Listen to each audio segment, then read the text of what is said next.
Right, here we have Everesting tips. So there's a couple of my bikes. My personal philosophy, every bike I own I have to Everest on it. Everest on this bike, and you can see it's a short cage Shimano with a 32 cassette. It does work. They say it doesn't work, it does work perfect. Put big power through this, not a problem. Most people don't have a mechanic that is up to date. Alright, so the 32 cassette does work on a vertical dropout frame with a Shimano SS rear derailleur. And here we have mountain bike cranks on a road bike.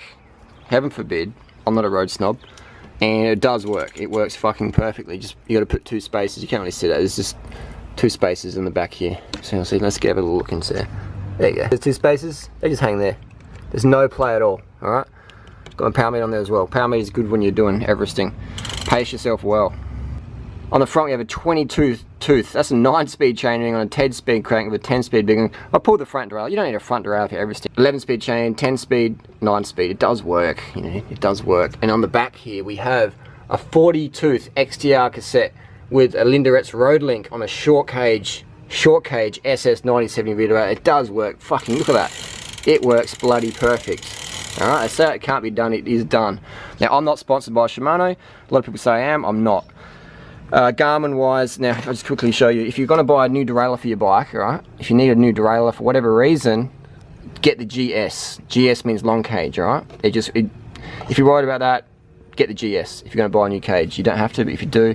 Cassette wise, 32 only comes in Ultegra or 105 currently for 11 speed, so you're going to have to run Ultegra. It works the same shit. Durace is triple the price, 20 grams less, works the same.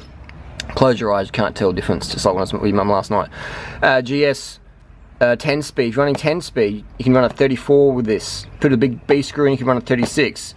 Put a road link on there, you can run a 40. Praxis works, 40 cassette with a road link, Linderet's. Again, not sponsored by all this stuff myself.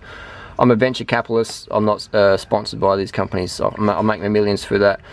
So I can play with this stuff. 11 speed GS, you could run a 40 with this. Potentially some people are. What do you run? What's the biggest cassette you've run with this with no road link? Alright, some people say on the 40, I don't know, I haven't used it yet, but on a 40, but let you know. What can you run naked, no road link? Let us know down below. What do I use to charge my stuff? You're probably going to run out of charge, so I use like a USB chargeable thing, plug your Garmin in thing, and you can have that in a top tube bag. Zoom that in there. Top tube bag, just sit on top of that.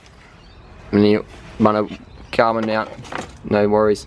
Crank wise, again, you can run different size cranks. People don't know, chain ring size, we'll say, that's a 39. So these, for me, I'll just give those away because they're the chain ring size I don't like. The Durace ones, that's a 50-34. They're good for most riding. Garmins, let's get to the Garmins now. Actually, last, I've got some new cranks here. Oh, these are the new XTRs.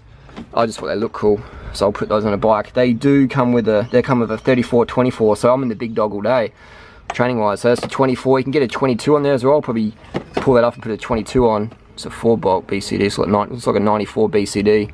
So I have to get probably a 22 off a triple ring 90-20 or a 9000. They look nicer, don't they? It looks like the new Durace is coming out. You seen that? New Durace, same colour, similar colour. Put that in the fruit box. Garmin wise, what are we going to run? If you're running the Garmin 500, you can't, as far as I know, charge it up while you're flying. It just resets the file. So if you're going to do Everesting, just chuck those away.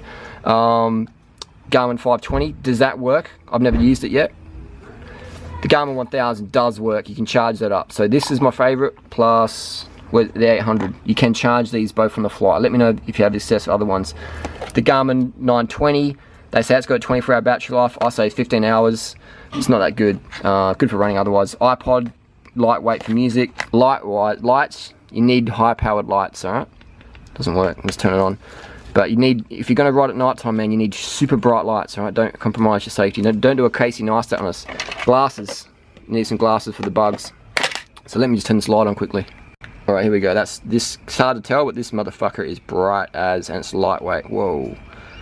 So always have good lights. I have backup lights. I have lights on my back. I'm visible, man. Stay visible, stay safe. So if you've got any tips down below, let us know. This is just equipment tips. I've done nutrition tips. This is carbs, 100 grams of carbs per hour at least, because you're going to be out there all fucking day and night. So plan for a long time on the bike. You got any questions down below? Disc brakes, definitely good. Hydraulics. Carry a spare pump. Tape up your cables if you pull your front derailleur off to save weight. Things like that. Do you need a pair of zips? You don't. And with your equipment, respect your equipment. I'll throw my Garmins. I love my Garmins. I actually sleep next to my Garmins every night. I head up Mount Lofty, South Australia with the crew. So this is the first video of the Everesting series, or I've actually done a few, but make it a similar series. So if you've got any questions, let us know down below. The next one would cover the rules of Everesting. What's the rules of Everesting? Does it have to be a one row? Can you do half laps? Things like that. Bit of questions on that one. So next one will be rules of Everesting. So if you got any questions, let us know down below. Look after your equipment. Keep your equipment clean. Keep it secure, safe. Always look at stuff, little cracks or broken chain links, etc. Just be aware and take it easy on the downhills of Everesting. That's another video for safety. But any questions, down below. Look at this fucking Sherpa's getting all excited. Yeah, you little chopsy. Yeah. Little chops. Little licky licks. Oh, isn't that nice?